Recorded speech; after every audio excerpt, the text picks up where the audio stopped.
Hello everyone, my name is Sarah Cahill and welcome back to my channel. Today I thought we'd have some fun. I thought I'd spill some tea, or at least have tea, I guess. I'm going to be going through TikTok and judging the writing advice that I find on there. Writing advice is everywhere online, everywhere in social media, and no matter where you turn, writing advice will be there. Some of it is good, some of it is not so good, and some of it is downright terrible. So I'm going to judge the writing advice I find on TikTok just to see if I agree with it or not. Let's begin. Let's start right at the top. We'll start with the top line. Are you writing your first book? Here are 4 ways not to start off your book. Having the character wake up. We know teenagers have a hard time getting out of bed and going to school. Move on. Backstory. Backstory is great to sprinkle out throughout your story, not to dump on your reader at the very beginning. Not introducing your main character right away. Bad example of this is the first Harry Potter. Introducing way too many characters at the beginning. It's way too overwhelming for your readers to try and remember all these people right away. Hey, you know what? That is some very good writing advice. I didn't like how it's don't do it, because you can make it work in that way, but these are very sort of your characters waking up and getting ready for the day. It's a bit cliche, it's a bit boring. Sure, I agree with that. Not introducing your main character right away. I don't particularly agree with that one. Like, you can get away with it. I mean, Six of Crows gets away with it. The very first chapter of Six of Crows is not any of the main characters. It's some random character that we don't ever see again. But the book works. So introducing too many characters at once, again, there are novels that can do this, and they are things that you can get away with. So don't think of it as a blanket ban on you can't start your stories this way. Don't start your stories this way, but just be careful, because some of them are a little bit cliche, and some of them, like she said, it can be very difficult to sort of get to know who everyone is if you are introducing too many people at once. And yeah, the quicker you can acquaint yourself with the main character, the better, but you don't have to introduce them straight away. I don't in a couple of my stories. But yeah, I like that. Right, what's next? Okay, one of my biggest tips for creating strong characters, which is essential no matter what genre you write, is to create something called a character profile. Yeah. And I just so happen to have a template that you can use for free. It's available at the link in my Instagram right there. And if you don't already follow me, go ahead and follow me while you're there. Oh, okay, so we're not explaining what a character profile is or how it can help create strong characters. Or how you need to use it. You're just going to go create a character profile. There's one right here, and just don't explain anything else about it. Like, I don't like creating character profiles for my characters. I can't sit down and think, oh, what's their favorite story when they were growing up, or what's their favorite color, or what's their biggest secret. Like, I don't like thinking about that stuff. I prefer to explore my characters through the drafts, and then each draft the character gets a little bit more in depth and stronger through how I instinctively write their reactions to what's going on. Character profiles, I know, can be very helpful into getting to know your character before you start writing. So yes, it's a good tip. I dislike the fact that the tip was not explained, and it was rather, I have a free template, go check it out. But you know, it's fine. Next. What is the best writing advice you've ever received? Okay. Wow, this comment section is on fire, says Brian. And I agree. Here's some of the best advice people have shared so far. Calling your first draft bad is like eating raw flour and eggs and saying your cake tastes bad. Totally agree. Your first draft is not a finished product. It is merely a starting point. Never judge a first draft like you would a final product, because they aren't the same thing. They serve different purposes. You can always edit a bad page, but you can't edit a blank page. Right, Jodie Picoult said that. There we go. Because writing poorly will always be more productive than writing nothing. Yep. A perfect idea in your head isn't half as valuable as an imperfect idea on the page. Take all writing advice with a grain of salt. Absolutely. No writing advice should be universally applied. Instead, always consider the purpose of the advice and decide whether it will actually serve your story's context and goals. Character flaws are just positive traits in bad situations. This isn't always the case, but it can be true. Similarly, a flaw can also be a positive trait taken to a detrimental extreme. Anyone else have advice to share? Drop it in the comments. Okay. Yes. Obviously that writing advice isn't coming from him specifically, but yes, I agree with all of that, definitely. I'm all about don't worry about the quality of your first draft when you first start writing, because it's the foundations. It is the recipe that you're writing in order to make something. So you can't judge, you know, your own self-worth and skill as a writer based on the first draft alone. They're never going to be perfect. The authors that you admire so much probably went through multiple drafts of their novels. You know, everyone's been there, so I fully agree with that. The Jodi Picoult quote is one of my favorite quotes of all time. It's one of the first ones I ever found when I was struggling with my own first draft issues, so that's always there for me as a reminder. The whole negative traits in certain situations thing, I actually use, what is it called, Aristotle's something. When I create characters and I want to find their positive or their negative traits, I always use Aristotle's virtues and vices, which is basically every person has a virtue, and if they have too much of this virtue, it is a positive, and if they have too little of this virtue, it is a negative. And the strength of positive or negative virtue can change in different situations and, you know, become a positive or a negative, become a positive trait or a negative flaw. So, for instance, fear and confidence is, you know, confidence is their virtue. If they have too much of this confidence, they act rashly. It becomes negative. If they don't have enough of confidence, they are fearful, and that is negative. So I always use that to help me sort of decide what my character traits and their flaws are going to be, because it all fits together nicely. Sure, harsh writing advice is trending on Twitter, so here's mine. You're gonna hate to hear this, but every writer needs to hear this, and it might even be the most important advice that you ever get. No one cares about you. Seriously, no one cares about you. They care about what they want and what they want to read. They do not care what you think is cool or what's your taste. They want what they want. You could write the world's most incredible book, but if publishers don't think it's going to sell, they're not going to take it on. Now, you can write whatever you want for yourself. You can have anything you want saved on your computer, but if you're trying to get other people to read it, whether you traditionally or self-publish, no one's going to spend the time or money on it if they don't find it interesting or appealing to them. That is very harsh. Definitely a very harsh way of putting it. It is correct. So people will read what they want to read, and one of the difficult parts of the publishing anything is sort of finding the trend, finding what is selling now and writing that. And it's a very difficult thing to keep track of, especially if you're not like on the inside of the publishing industry and knowing sort of where the trends are going, especially not if you are an absolute massive reader. Timelines differ. I could be writing to what is selling now, but when I finish the book and revise it and try and query it, it might not be what is selling in a couple of years' time. It's a very difficult thing, but it is a very important thing to keep in mind. When you are writing, it is a very, very cutthroat industry. Absolutely. Rejection is everywhere. So you can't be soft-hearted. That sounded weird. You have to sort of like let everything roll off your back, like rain on a duck's feathers. You know, it's not personal. It's nothing to do with you as a person. It is all to do with how profitable your work is. So harsh, yes, but also correct. How to write better dialogue, part 1. Let's go.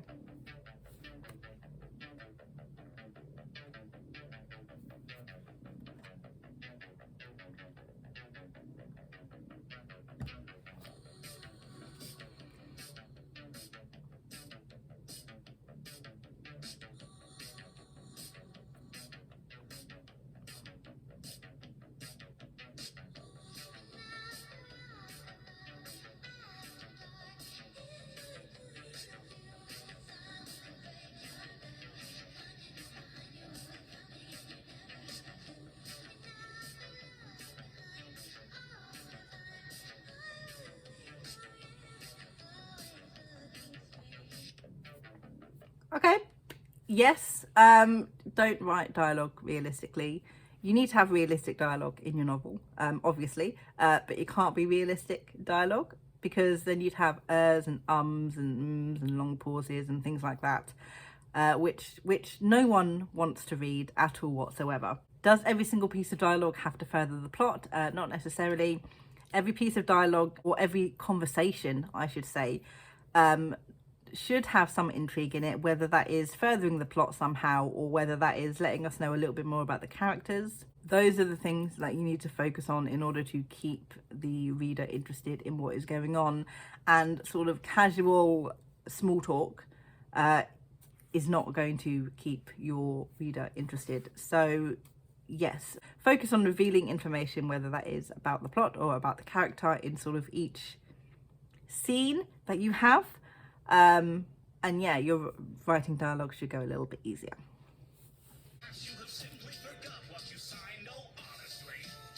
I like her hair.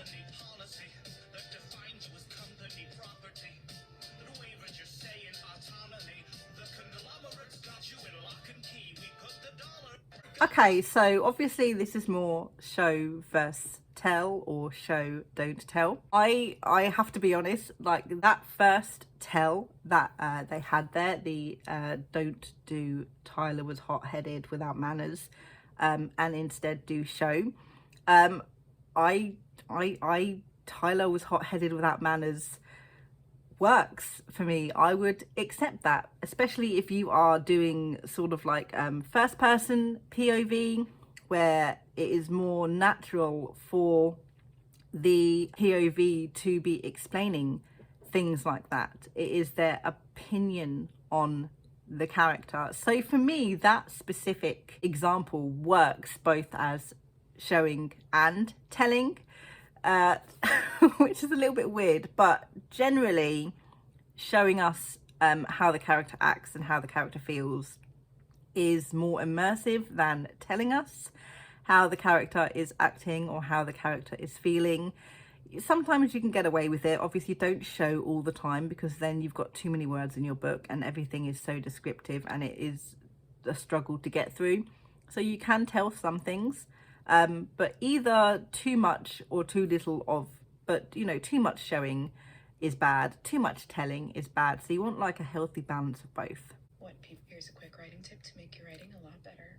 Stop using the passive voice. Instead of saying the coffee was made by the barista, say the barista made the coffee.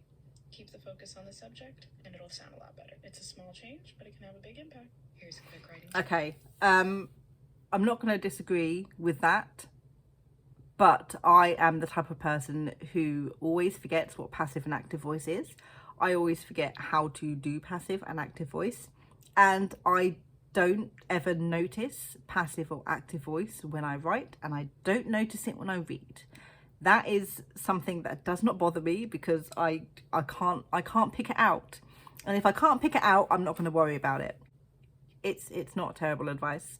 I know people prefer active voice. It makes everything sound a little bit more dynamic. It gives focus to the people rather than objects. But that's not something I particularly worry about. So is it good or not? I don't know, because I don't use it and I have no real opinion on it. Try to guess which word I think you should almost never use in your fiction writing. Here's a quick, actionable tip to instantly improve your writing. Pull up your document on your computer, and now do a search for that one word. Have you guessed what it is yet? It's very.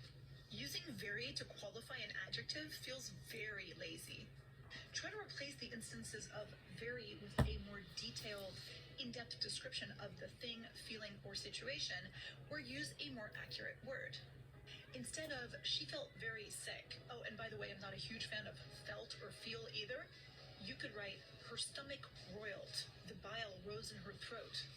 The remains of today's breakfast threatening to come up as well. A cold sweat popped up on her forehead and she wiped it away with a trembling hand. More powerful, right? Let me know if this helps.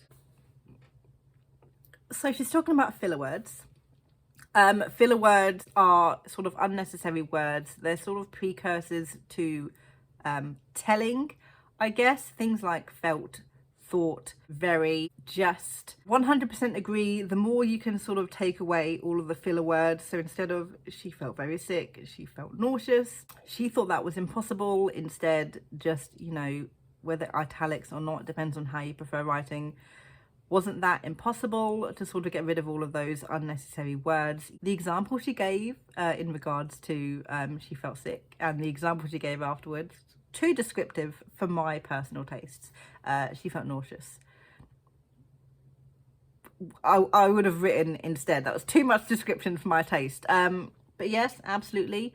Filler words, Google a list of filler words. Definitely removing them from your writing will sort of help things flow better and sort of get the readers more immersed in your character and your story. Here's how to write a book, even if you think you might be a crappy writer.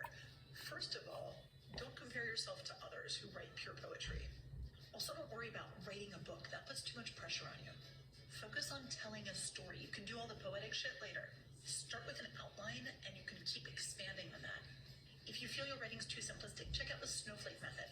Asking for help is not a sign of failure, so don't be afraid to ask a writing coach, an editor, beta readers, friends. If you're a newer writer, don't set up these ridiculously high expectations for yourself, but also don't assume that you're going to be terrible. We are always learning, always improving. Here's how to write. Okay, again, 100% agree with everything that they were saying. I mean, it's not exactly telling you how to write a book. It's more giving you that mindset you need going into writing a book, but definitely don't compare yourself to others. You don't know how long someone else has been writing for. You don't know how many rounds of edits someone's pieces of work has gone through before they posted it and you've read it. You definitely can't compare yourself to published writers because they've gone through rounds and rounds of edits and rewrites and things like that. 100% no, agree. Top 5 mistakes you as an author are making in your writing. I did a much lengthier YouTube video on this, so you can go on my YouTube channel and check it out, which is linked in my bio. Number 1, info dumping and not actually starting your story. Yes, I'm talking about prologues. Prologues are nothing but big bouts of exposition, and there's nothing like exposition to spurn your reader. Number 2, don't think too much. Write for yourself, not the reader. Write a story that excites and delights you and nothing else. If you spend ages wondering what everybody's going to think of your book, then you're never going to write anything down. Number 3, this one's very important. Read your dialogue back to yourself. In brutal honesty, authors have a tendency to disappear up their analysis and think they're writing spectacular dialogue when in fact it actually doesn't make sense. Reading your dialogue out loud to yourself can help you avoid this. Number 4, not focusing on the writing. Too busy focusing on chapter length and formatting. Stop doing it. Focus on the writing. Number 5, a bad beginning. Make your beginning spectacular. Don't open like you're starting a story, open like you're smack bang in the middle of it. Okay, again, I agree with the majority of that writing advice. I don't agree with don't include a prologue. I don't agree with the fact that prologues are just expositional dumps that the reader does not need to know. Sometimes prologues can be helpful. I think it's the name prologue that, you know, sort of confuses people. It is one of those industry things. People don't like prologues.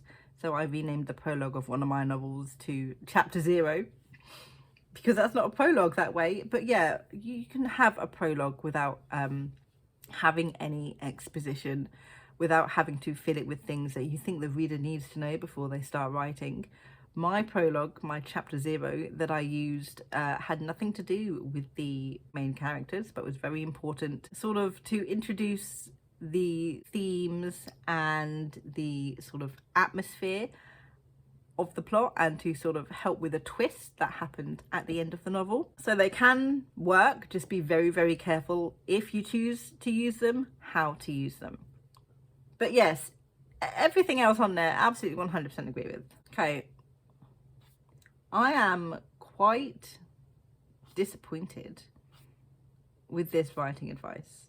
And I don't mean disappointed as in it is very bad writing advice. I'm disappointed because it's all quite good writing advice. And I was hoping this would be a little bit more interesting and I'd be like, no, don't do that. That's stupid writing advice. But no,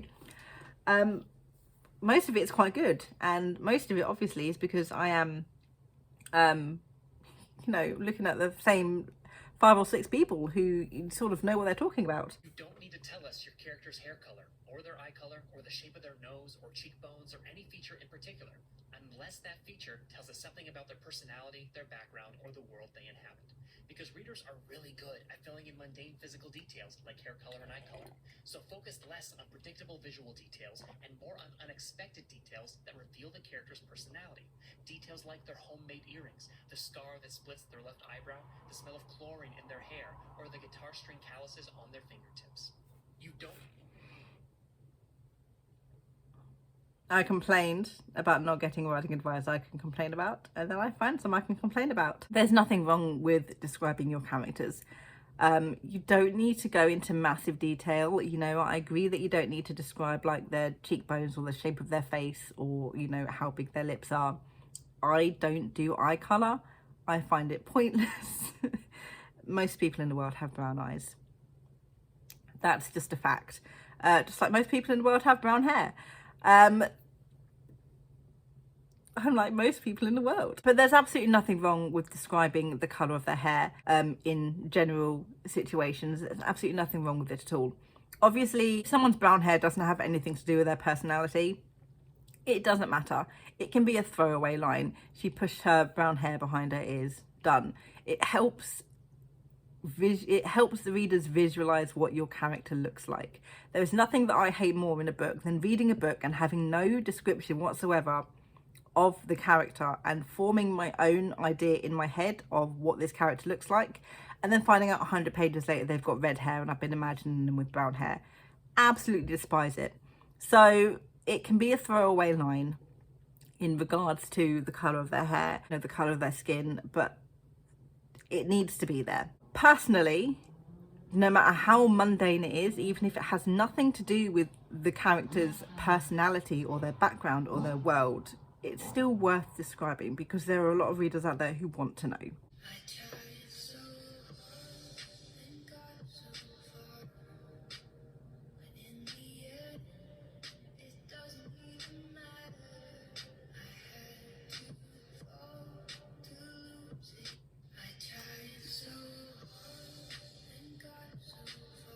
Okay, does it matter if they're in your novel? I think she's talking about editors, as in people you hire to edit your book for self-publishing, because it's also got the hashtag Fiverr on there. I don't think it's an editor at a publishing house who's working with you on your book. Either way, it doesn't matter what phrases I have in my book, because as an editor, your job is to fix them and tell me that they're there in order for me to fix, you know, so it doesn't matter. I honestly don't think it matters. If you're hiring someone to edit your work, it doesn't matter what phrases you have in there. It doesn't matter if they're tired of hearing them, because we're paying you to help us fix it. If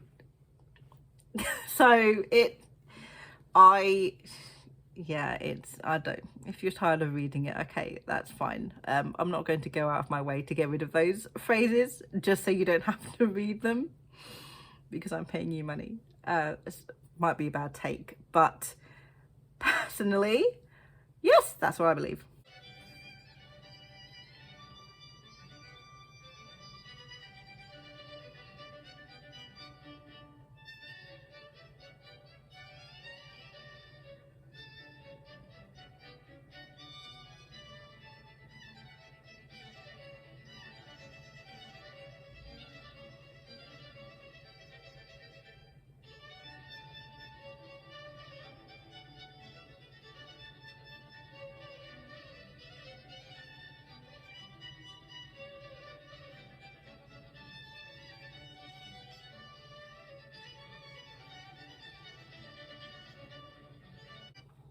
I also have a writing degree.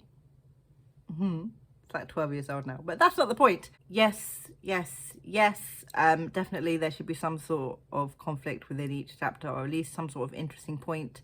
Whether that is conflict between the characters, conflict within the main character themselves, whether that is actual physical conflict between the characters and the protagonist and their antagonist or the villain. Absolutely, definitely.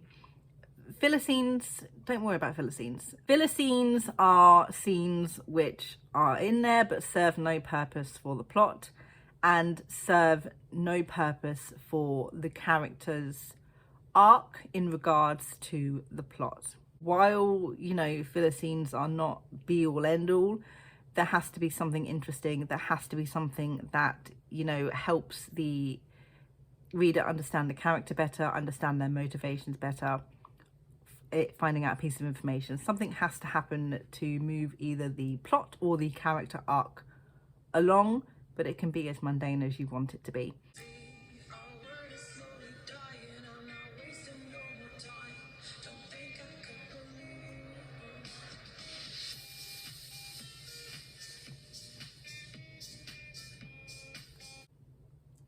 Okay, yes, give your character a personality. I would say they do need to have a virtue, something that they believe in most in the entire world. They do need to have a couple of positive traits. They do need to have a couple of negative traits. They do need to have some sort of, they're nice and kind, or they're very sarcastic and dry, so you know how you are writing them when you first start writing. A lot of people say, best way to write a book, have a storyline, have an outline. You don't need to have an outline to start writing a book. And you can have an outline before you start writing your book, but your story still won't make sense, even if you have an outline. I know that firsthand.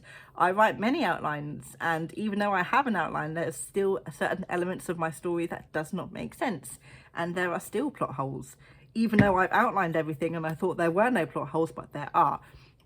So disagree, no, you don't need to make a storyline if you really don't want to. For the first draft, at least, once you've written your first draft, outline or no outline, then maybe do an outline to fix everything you think is wrong in book 1 in order to move forward to book 2. Choose a nice writing style. You can't choose your writing style for the first draft.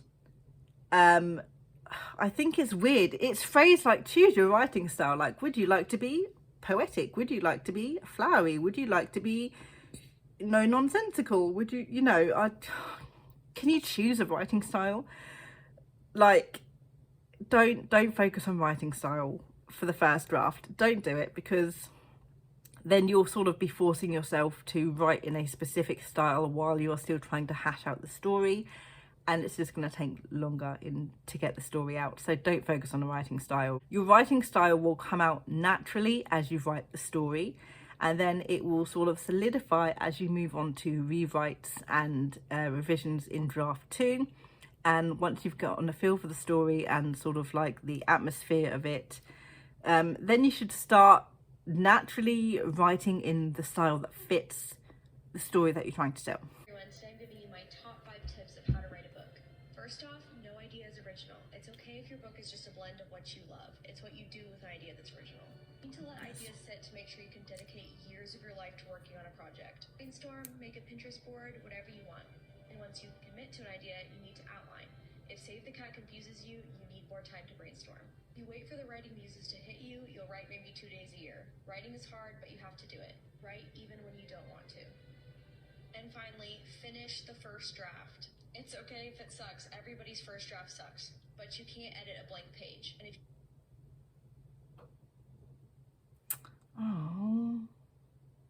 you don't finish the first draft, you'll never...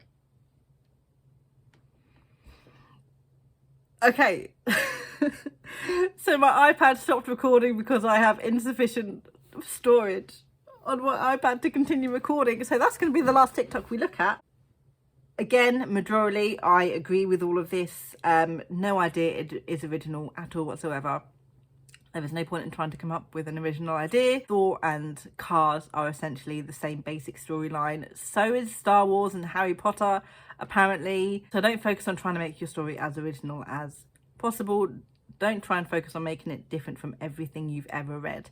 Focus on the small bits that make it original for you. Do you need to let ideas sit to make sure it's something you really, really want to do? You can do if you really want to, if you're sort of unsure about the story as a whole, or if you need more time to sort of think of the plot, and you know, if you want to delve deeper into the characters and things like that, you don't have to let it sit. If you don't want to, you can just go straight into it. And years of your life to working on a project, sometimes it's not years, but I get what they're saying. Make sure that the story that you want to write is something that you will continually be inspired by and continually be motivated to write. If Save the Cat doesn't make sense, you need to sit on your story a little bit more.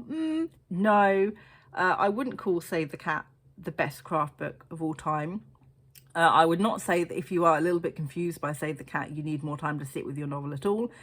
Maybe it's just confusing for you. Maybe Save the Cat does not work for you. Try different outlining again, but you don't need to outline if you don't want to. So that's a bit of a yes, you shouldn't wait for the writing muses to hit, but don't write if you don't want to, because then you're just going to hate writing, because all you want to do is not write and you're forcing yourself to write, which is not good. If you don't feel like writing, my advice instead is to sit down and try to write for just 5 minutes. If after those 5 minutes of trying to write, you still don't want to write, then don't write.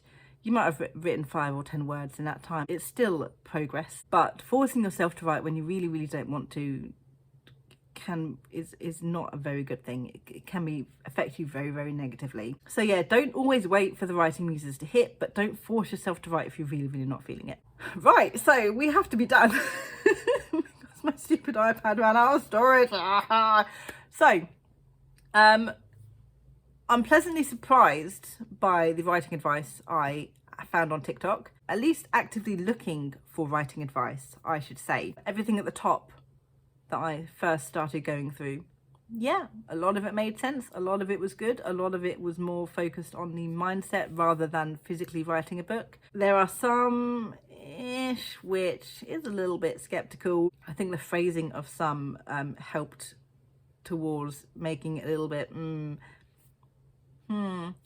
writing advice is very much advice, and that advice is built on the person's opinions and how they prefer to write the books and how they prefer to read books. There is no one way to write, and if a piece of writing advice starts with "you must do this" or "you will be a bad writer if you don't do this," don't follow that writing advice. Don't do it. But no, I was pleasantly surprised with the content of what I managed to find. I'm sure if I delved deeper, I would have started finding some that I could just be like, no, they're wrong, don't do it. In my own opinion, of course. But everything at the top, I'm pleasantly surprised by. So that was me. That was me going through the writing advice on TikTok. Let me know down in the comments below, did you agree or disagree with any of the writing advice that we saw today? What is the best piece of writing advice that you have ever received? Thank you so much for watching, and I will see you in my next video. Good thoughts and happy writing.